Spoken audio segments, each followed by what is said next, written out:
Halo, ketemu lagi dengan saya Nika Sutini. Semoga kita semua dalam keadaan sehat saat ini. Nah, kali ini saya akan membahas satu topik yang penting dalam memberikan pelayanan kesehatan kepada pasien, yaitu konsep dasar pasien safety.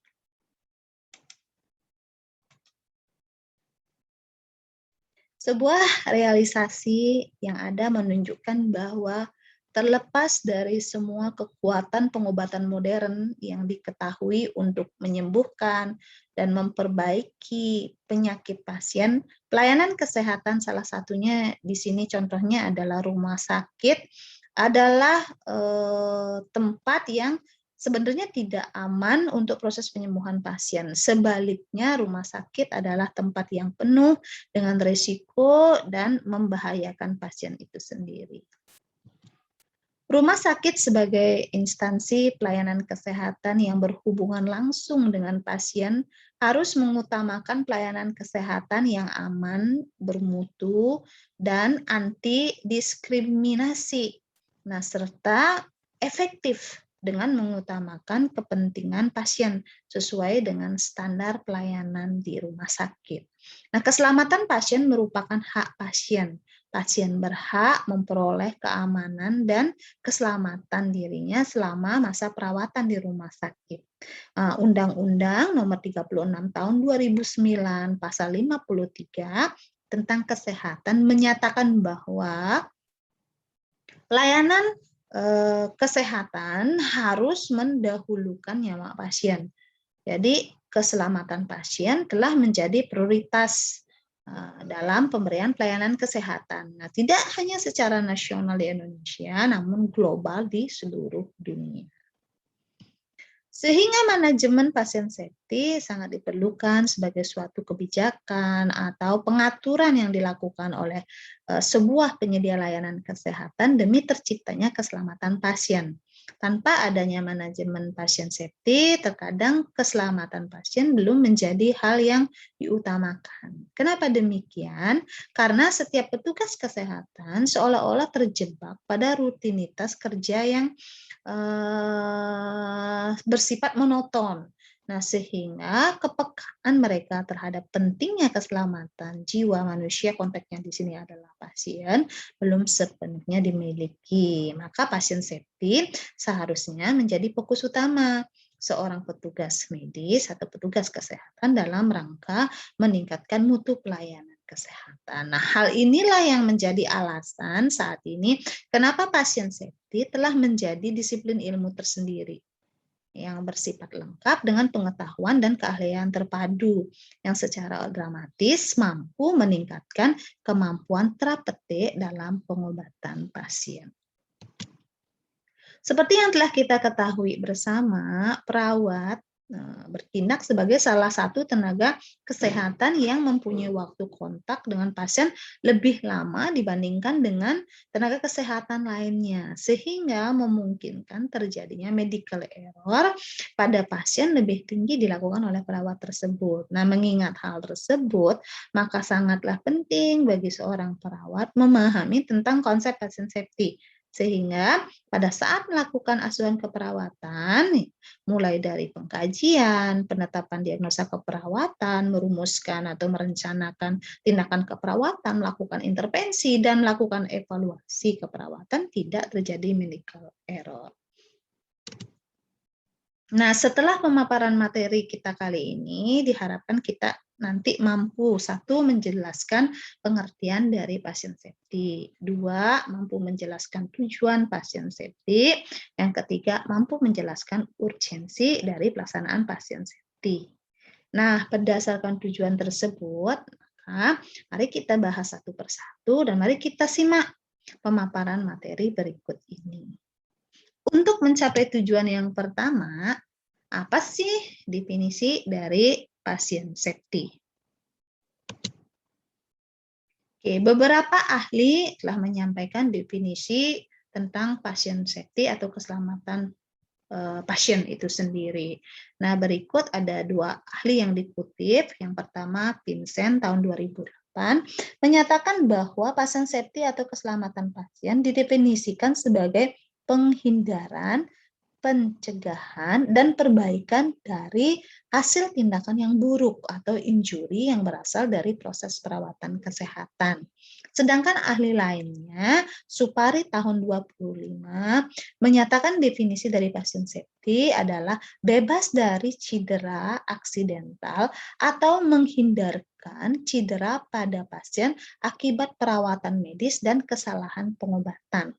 Nah, berdasarkan dari apa yang disampaikan oleh kedua ahli tersebut, maka dapat disimpulkan bahwa pasien safety rumah sakit adalah suatu sistem yang membuat asuhan pasien di rumah sakit menjadi lebih aman. Sistem ini mencegah terjadinya cedera yang disebabkan oleh kesalahan akibat melaksanakan suatu tindakan atau tidak mengambil tindakan yang seharusnya diambil. Pada manajemen pasien safety, keselamatan pasien merupakan acuan dan prinsip utama dalam proses pelayanan kesehatan di sebuah lembaga penyedia kesehatan. Setiap rumah sakit diharuskan memiliki manajemen pasien safety demi menjamin keselamatan dan keamanan bagi pasien ya yang mendapatkan pelayanan kesehatan. Artinya apa? Artinya rumah sakit atau penyedia layanan kesehatan beserta tenaga kesehatan di dalamnya semestinya memberikan pelayanan medis yang bermutu prima dan maksimal sehingga terciptanya keselamatan bagi pasien. Nah, selain memiliki sudut pandang melayani pihak penyedia layanan kesehatan, juga hendaknya bertujuan untuk menolong dan mengobati pasien. Nah, memberikan pertolongan bagi pasien terhadap sakit yang dideritanya harus dilakukan sesuai dengan standar yang ada. Jangan sampai malah menimbulkan atau munculnya komplikasi atau masalah kesehatan yang baru ya akibat kelalaian atau kesalahan ketika memberikan pelayanan kesehatan. Nah, apa saja sih sebenarnya usaha yang telah dilakukan oleh pemerintah kita ya, khususnya Indonesia untuk mensukseskan pelaksanaan program dari keselamatan pasien di rumah sakit. Nah, di antaranya adalah mengeluarkan undang-undang nih dan mengeluarkan peraturan Menteri Kesehatan. Nah, Undang-Undang Nomor 44 Tahun 2009 telah disusun tentang rumah sakit dan disusulkan dengan Permenkes Nomor 1691 Tahun 2011 dan Permenkes Nomor 11 Tahun 2017 itu mengatur tentang keselamatan pasien di rumah sakit. Nah, di samping itu, Menteri Kesehatan bersama-sama dengan Perhimpunan Rumah Sakit Seluruh Indonesia atau PERSI dan Komite Keselamatan Pasien Rumah Sakit ya atau KKP Rumah Sakit telah mencanangkan gerakan keselamatan pasien di rumah sakit itu melalui kegiatan seminar-seminar PERSI dimulai dari tahun 2005. Nah, selanjutnya pada tahun 2015, nah ini telah diterbitkan malah buku pedoman pelaporan insiden keselamatan pasien di rumah sakit. Nah, menurut Komite Keselamatan Pasien Rumah Sakit atau KKP Rumah Sakit ini menyatakan bahwa kejadian keselamatan pasien merupakan media belajar dari proses kesalahan dalam pelayanan rumah sakit. Nah, sehingga mampu mengoptimalkan pelayanan yang diberikan. Nah, setelah membahas sedikit tentang latar belakang kenapa pasien safety itu dibutuhkan, definisi dari pasien safety, upaya apa yang dilakukan oleh pemerintah dalam memfasilitasi pelaksanaan manajemen pasien safety di rumah sakit. Nah, sedikit tidaknya sekarang kita perlu membahas tentang insiden-insiden yang umumnya dikaitkan dengan manajemen pasien safety. Nah, apa saja itu? Oke, sesuai dengan PMK nomor 11 tahun 2017 tentang keselamatan pasien, insiden keselamatan pasien adalah setiap kejadian yang tidak disengaja dan kondisinya yang mengakibatkan atau berpotensi mengakibatkan cedera yang dapat dicegah pada pasien. Nah, ini terdiri dari kejadian yang tidak diharapkan, kejadian nyaris cedera, kejadian tidak cedera, dan kejadian potensial cedera. Nah, adapun jenis-jenis insiden yang dimaksud dalam PMK nomor 11 tahun 2017 ini adalah sebagai berikut. Mari kita bahas satu persatu. Kita awali dari KPC yang merupakan kepanjangan dari kondisi potensial cedera adalah kondisi yang sangat berpotensi untuk menimbulkan cedera, tetapi belum terjadi insidennya. Nah, contohnya apa? Contohnya adalah penyimpanan obat-obatan lasa yang sediaannya mirip, pengucapannya sama, dan disimpan berdekatan. Nah, kondisi ini akan sangat berisiko bagi tenaga kesehatan yang tidak memiliki fokus dan konsentrasi yang baik ketika pemberian obat kepada pasien. Nah, risikonya apa? Risiko salah mengambil dan memberikan obat. Oke. Selanjutnya ada insiden berikutnya yaitu KNC. KNC ini adalah kejadian nyaris cedera. Apa sih itu KNC? KNC adalah suatu kejadian insiden yang belum sampai terpapar ke pasien. Nah, contohnya apa? Contohnya suatu obat dengan overdosis letal akan diberikan kepada pasien, tetapi staf lain duluan mengetahui dan akhirnya membatalkan sebelum obat itu diberikan dan diterima oleh pasien. Nah, selain KNC, ada KTC. Nah, KTC ini kepanjangan dari kejadian tidak cedera. Adalah suatu kejadian akibat melaksanakan suatu tindakan atau tidak mengambil tindakan yang seluruhnya diambil, yang dapat mencederai pasien, tetapi cedera ini tidak terjadi.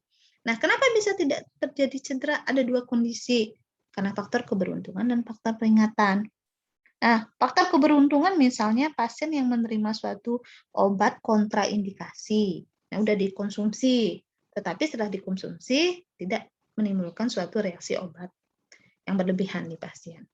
Terus faktor yang kedua karena peringatan, misalnya pasien secara tidak sengaja telah diberikan suatu obat dengan dosis letal, segera diketahui secara dini ya, kemudian diberikan antidotumnya sehingga tidak menimbulkan cedera yang berat. Nah, selain KTC, insiden yang lain adalah KDT. KDT itu kepanjangan dari kejadian tidak diharapkan. Adalah kejadian yang mengakibatkan cedera pada pasien akibat melaksanakan suatu tindakan atau tidak mengambil tindakan. Dan bukan karena penyakit dasarnya atau kondisi pasien. Cedera dapat diakibatkan oleh kesalahan medis atau bukan kesalahan medis. Contohnya di sini untuk KDT, yaitu pasien yang diberikan obat A dengan dosis lebih karena misalnya kesalahan saat membaca dosis obat pada resep, sehingga muncul beberapa keluhan efek samping dari obat yang dikonsumsi oleh pasien. Dan yang terakhir dari insiden tersebut adalah kejadian sentinel. Ya, kejadian sentinel adalah suatu KDT, kejadian yang tidak diharapkan, yang mengakibatkan kematian, cedera permanen, atau cedera berat, yang temporer, dan yang membutuhkan intervensi untuk mempertahankan kehidupan, ya, baik sifat fisik maupun psikis, yang tidak terkait dengan perjalanan penyakit atau keadaan pasien. Nah, kejadian sentinel ini biasanya dipakai untuk kejadian yang tidak diharapkan atau tidak dapat diterima, seperti misalnya operasi pada bagian tubuh yang salah. Nah, pemilihan kata sentinel terkait dengan keseriusan cedera yang terjadi, misalnya contohnya amputasi pada luka atau lokasi luka yang salah gitu. Mestinya yang diamputasi misalnya jari kelingking kanan, yang mana yang amputasi malah jempol yang kiri. Nah, kondisi ini menyebabkan harus lakukan pencarian fakta-fakta terhadap kejadian tersebut untuk mengungkap adanya masalah yang serius. Nah, ini harus ditelusuri juga bagaimana kebijakan dan prosedur yang berlaku. Nah, selanjutnya setelah membahas beberapa insiden yang sering terjadi terkait dengan manajemen pasien safety di rumah sakit, lanjut kita akan membahas tentang tujuan pasien safety untuk menjawab tujuan pembelajaran kita yang kedua. Apa sih sebenarnya tujuan pasien safety? Nah, secara umum tujuan pasien safety adalah terciptanya budaya keselamatan pasien di rumah sakit, meningkatnya akuntabilitas rumah sakit terhadap pasien dan masyarakat, menurunkan semua insiden ya atau kejadian yang tidak diinginkan lah di rumah sakit, kemudian terlaksananya program-program pencegahan terhadap insiden yang berisiko terjadi sehingga tidak terjadi pengulangan terhadap kejadian-kejadian yang tidak diharapkan. Dan secara internasional bisa dijelaskan bahwa tujuan dari pasien safety ini adalah mengidentifikasi pasien secara benar, meningkatkan komunikasi yang efektif, meningkatkan keamanan dari pengobatan risiko tinggi pada pasien, kemudian mengeliminasi kesalahan penempatan, kesalahan pengenalan pasien, kesalahan prosedur operasi misalnya, kemudian mengurangi risiko infeksi yang berhubungan dengan pelayanan kesehatan. Yang terakhir adalah mengurangi risiko pasien terluka karena jatuh. Nah, berikut kita akan bahas lebih lanjut terkait dengan isu penting terkait dengan keselamatan pasien atau pasien safety ya. Sebenarnya ada 5 isu penting sih saat ini terkait dengan keselamatan di rumah sakit. Nah, tidak hanya keselamatan pasien, keselamatan pekerja atau tenaga kerja ya, nakes, keselamatan bangunan, peralatan, keselamatan atau keamanan lingkungan, nah juga merupakan isu penting yang perlu sebenarnya mendapatkan perhatian dan dibahas untuk meningkatkan mutu pelayanan kesehatan. Nah, selain isu penting tersebut, kita juga punya atau kita harus mengetahui beberapa elemen dari pasien safety. Nah, ini dijelaskan beberapa elemen penting dalam pasien safety. Oke. Yang pertama, ada ketidakcocokan obat atau kesalahan pengobatan. Yang berikutnya ada kendali penggunaan pengobatan. Di samping itu, elemen yang juga sering dibahas terkait pasien safety adalah infeksi nosokomial. Oke. Selain infeksi nosokomial, sering munculnya luka tekan atau luka dekubitus dialami oleh pasien yang harus berbaring dalam waktu lama akibat imobilisasi.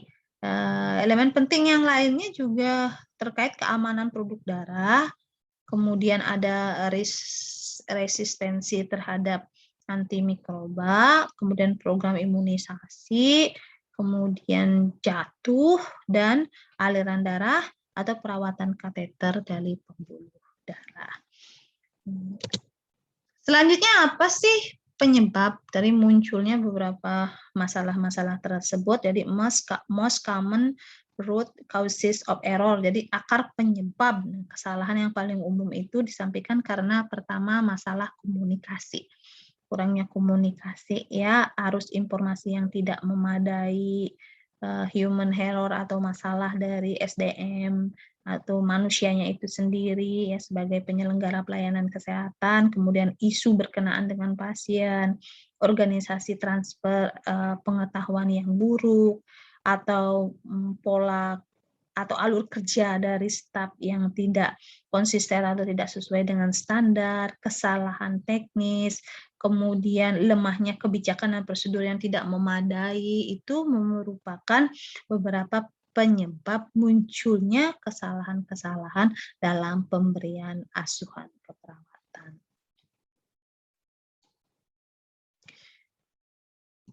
Selanjutnya kita bahas apa sih sebenarnya urgensi dari pelaksanaan pasien safety.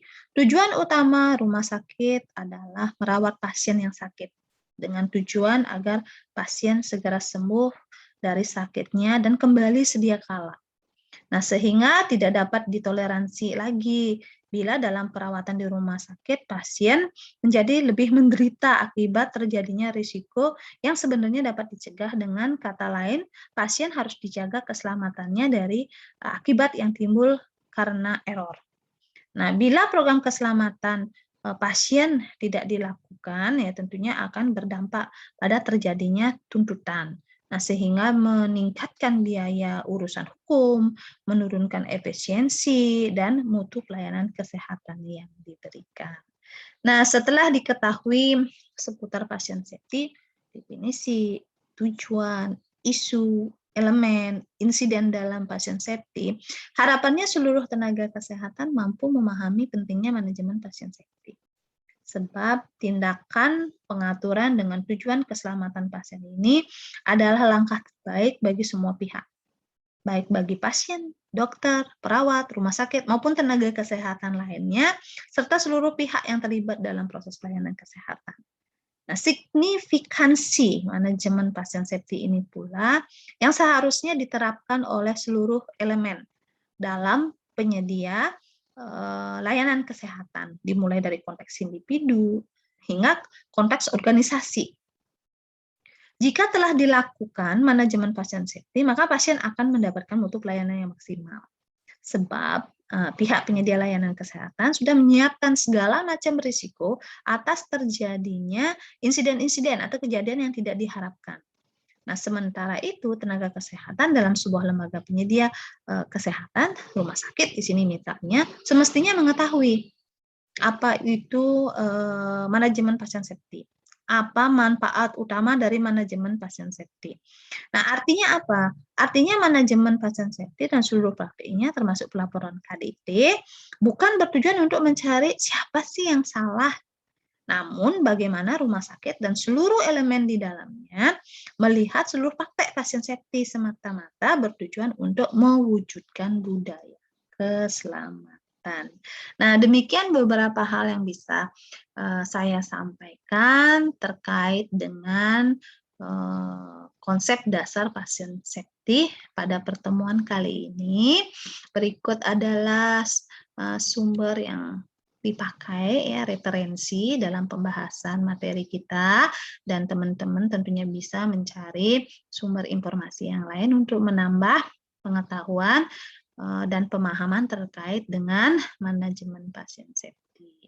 Mudah-mudahan apa yang saya sampaikan bisa dipahami, ada manfaatnya dan bisa digunakan dalam memberikan pelayanan kesehatan kepada pasien. Saya kira cukup sampai di sini dulu pertemuan kita. Mudah-mudahan bisa bertemu lagi pada video pembelajaran berikutnya. Terima kasih dan sampai jumpa.